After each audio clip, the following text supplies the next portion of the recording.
Hey, today we're interviewing Miss Mara. She's a robotics specialist. Enjoy and thanks for watching. My name is Martina Mara. I'm a tech psychologist and head of the robopsychology department at Johannes Kepler University, Linz. And my research focus is on human-robot interaction and how we can design robots in a way that is acceptable for many people so that humans who interact with robots don't have to fear them anymore, for example. So, can you start with the first question? Can you start with the first question? Could you ask me the questions? Yeah, thank you. How is human-robot interaction improving? Human-robot interaction or humanoid robots? Was it? I mean, Human-robot interaction. Okay. Human-robot interaction. So I think human-robot interaction is really improving nowadays because more and more people do research on this topic, right? So in the past, many people were very much focused on the technical development of robots only. But I think currently people from all kinds of backgrounds are working together, like technicians, roboticists, computer scientists, but also designers, social scientists, psychologists, philosophers sometimes. So this is really important that many different people bring in their diverse perspectives and collaborate to make a bright future of human-robot interaction. And currently, very important topics in the field of human-robot interaction are, for example, how can you establish trust in a machine? Because as you know, if you collaborate with a partner, in your case, for example, your fellow classmates, you need to establish trust in them, right? Because if you can't trust them, if you think they are not reliable at all, if you don't understand what they are planning to do next, if you can't predict what they, where they are moving to in a shared space, it's really difficult to establish a good collaboration and to perform successfully tasks together. So this is really what we also work on, how we can improve the communication between humans and robots. So we are testing light signals that get implemented in, for example, industrial collaborative robots and how they are understandable to human interaction partners. And what we find is that the more humans understand how the machine works, what the machine will do next, the more they can trust it. And this, again, as I said, is very much important for human-robot collaboration. Mm-hmm. Okay. So why do you think people fear robots? Why do people fear robots? Yeah, this is a really good question, and indeed it's very often the case, right? So out there are really many people who say, well, I'm really skeptical about this future of robotics. I don't want robots working together with me. I don't want to be cared for by robots when I'm getting old, for example. What we found in research is that maybe two aspects I want to mention. First of all, we human beings are often afraid of things that we don't know. No?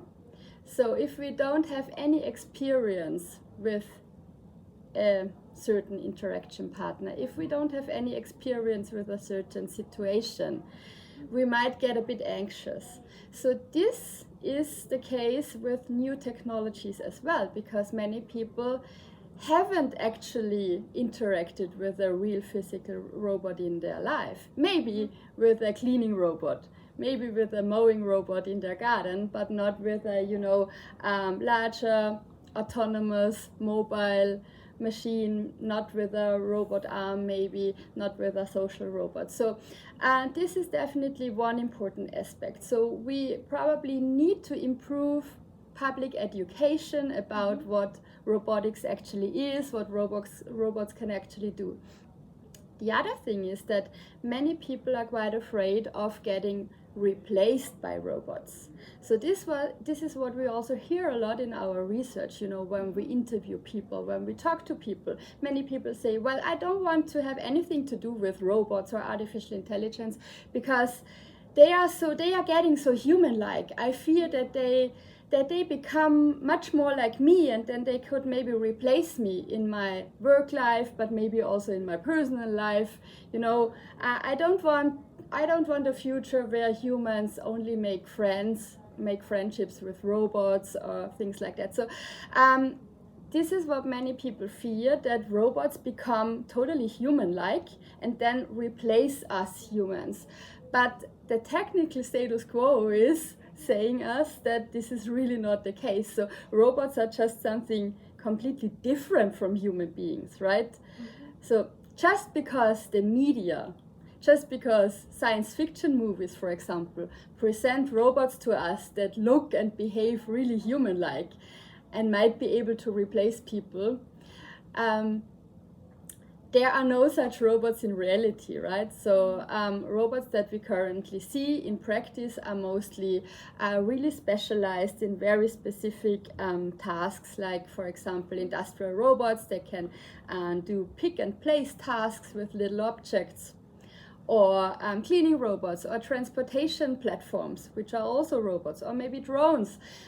But there are no completely human-like robots. Maybe some look like us because they have silicon skin and so on, but there are no robots in reality that can feel like human beings, can create their own goals like human beings, can care for others. Okay, so this will always be a difference between us. So the thing is not, we should not think too much about robots replacing people, but we really should think about how to make humans and robots collaborate in sustainable and good ways, because both have their great skills and advantages, and if we work together, it can be for the good. Mm-hmm. So next question is, why is it important to have cooperation between humans and robots? Yeah, I think it can be important for humans and robots to collaborate in many domains. Classically, many people say, a classical goal of robotics is that robots can take over tasks from human beings that are either dull, so boring tasks, right, or dirty. So for example, dirty production halls, or dangerous. For example, in war settings, or if you send out a robot that searches for a missing person, for example. So I think it's really great if we use robots for such tasks, right? Dull, dirty, and dangerous. And what robots also can do very well is to repeat tasks the same way all the time. So a robot in industry can pick up objects like this very precisely, 24 hours a day, and it will always be the same, and it never gets tired. So robots are really good in repetitive work, doing the same all the time. We humans are really not good at that, okay? And also, most people don't like such tasks because it's really boring again. So I think human-robot collaboration is important because, as I said earlier, we humans have our, great and really unique skills, which can't be replaced by a machine. Be it being creative, for example, coming up with really new great ideas like you guys, for example, being empathic, feeling for other people, communication, sharing experiences. But we are mostly not good in just repeating the same tasks all the time. because this is not what we are made for. So ideally, it would be great if robots could take over these tasks so that people in this complementary, in this collaborative scenario, could focus more on, creative tasks, for example, on innovation, coming up with new ideas, and robots would take these standardized tasks. So this would be a good image, I think. Thank you. The next question is it better to have a human-robot team than only a robot or only a human team? Okay, is it better to have a team that is made of both robots and humans instead of human-human teams or robot-robot teams only? Yes, it could be for many tasks. As I explained it before, it comes back to the same issue, right? Because there are things that machines are really good at, there are things that humans are really good at. Okay? But I want to give you one very concrete example from, let's say, car manufacturing. Okay? If you think of a large car production hall with huge industrial robot arms working together with humans to put together a car. So there are really many very heavy parts of a car, okay? But they have to be put together really precisely. And for example, one way of where collaboration between a human and a robot could be of advantage in this scenario is that the robot, the heavy robot, could just carry heavy parts of a new car and put it where they should be approximately, and then the human doesn't have to carry the part, but just precisely puts it in place.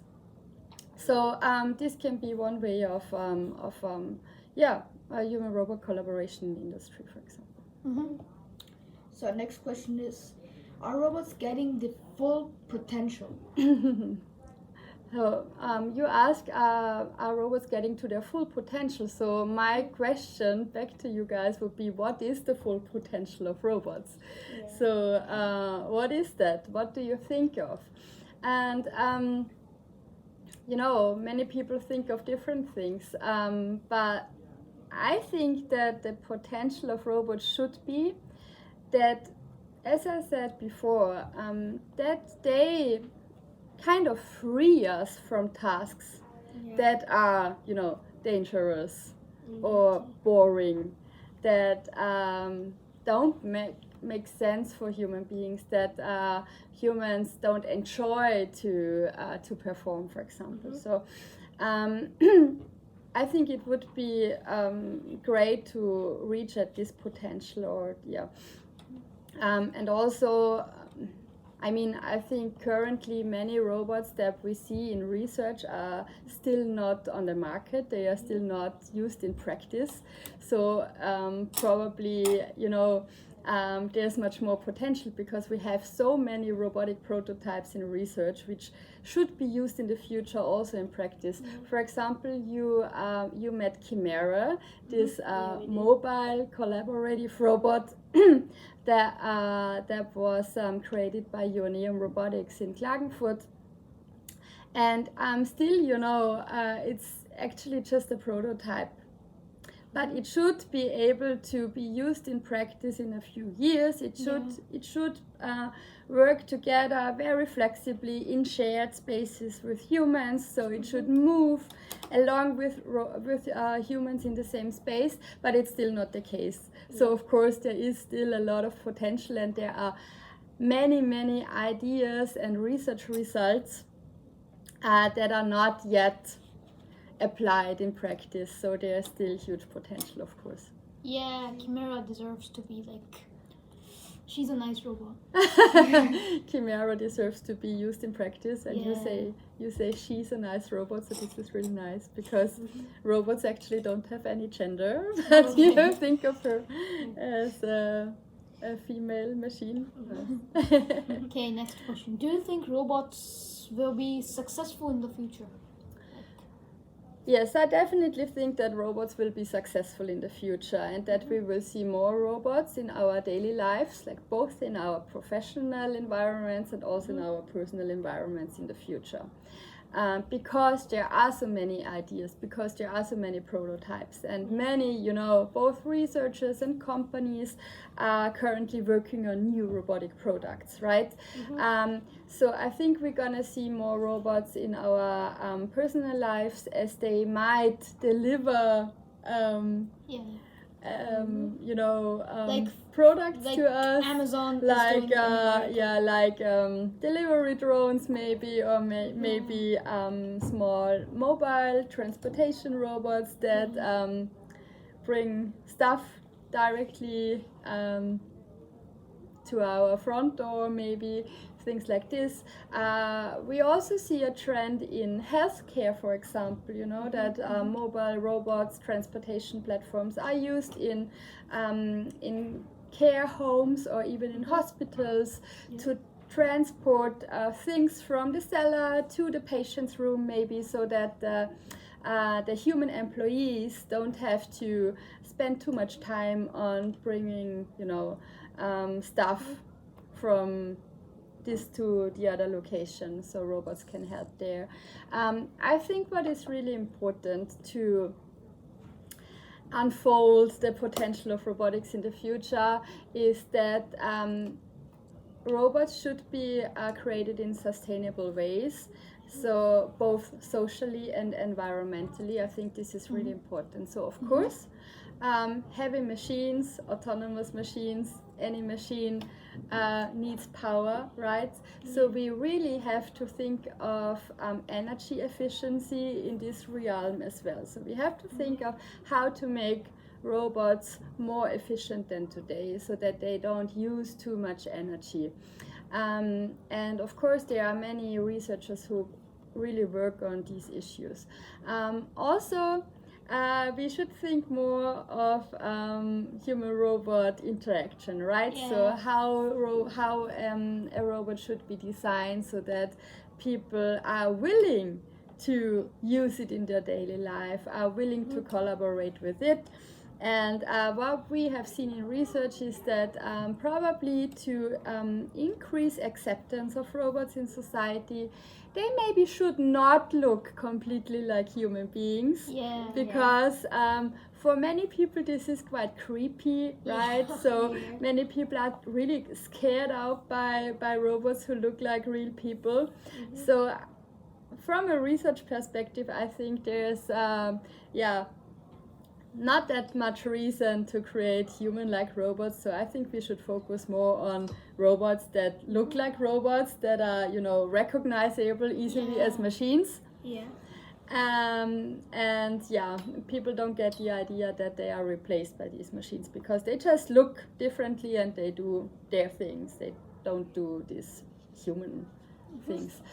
Yeah, so this is also something that we have to care for. So make them more sustainable, both in energy efficiency, but also in sustainable interaction with human beings.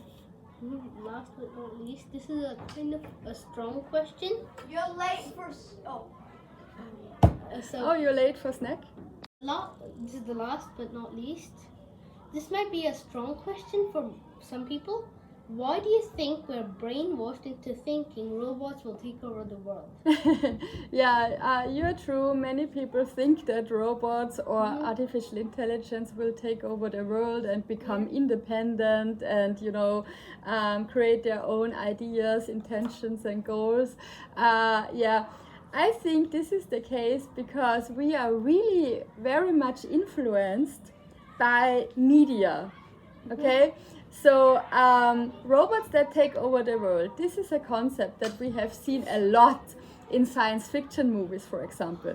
So think of the Terminator or many other robots in the history of science fiction. So I think therefore many people know these stories and they may think that this could become reality. But however, in reality, we don't see any robot, any technical development that would lead us to the idea that robots would come up with the idea to take over the world, because they are not intentional, they don't have goals by themselves. Robots are programmed by people, right? People define what goals a robot should follow, right? And artificially intelligent robots, they might be based on, or their intelligence might be based on huge sets of data, but this data was also made by humans. So it's all human made. So we should not fear robots that much, because it's just a product that we came up with. So it's like fearing The paper because it'll cut you. Paper cuts. Yeah. Kind of like that. It's just, I like to think of robots more as tools, right? As tools that were created by humans, and not as some kind of sci-fi creatures that come up with such dystopian ideas, because this is just not reality. Thank you very much. Thank you. Thank you Thank very you much. for your time. Yes, Thank you we very much. appreciate it. We appreciate You're it. welcome.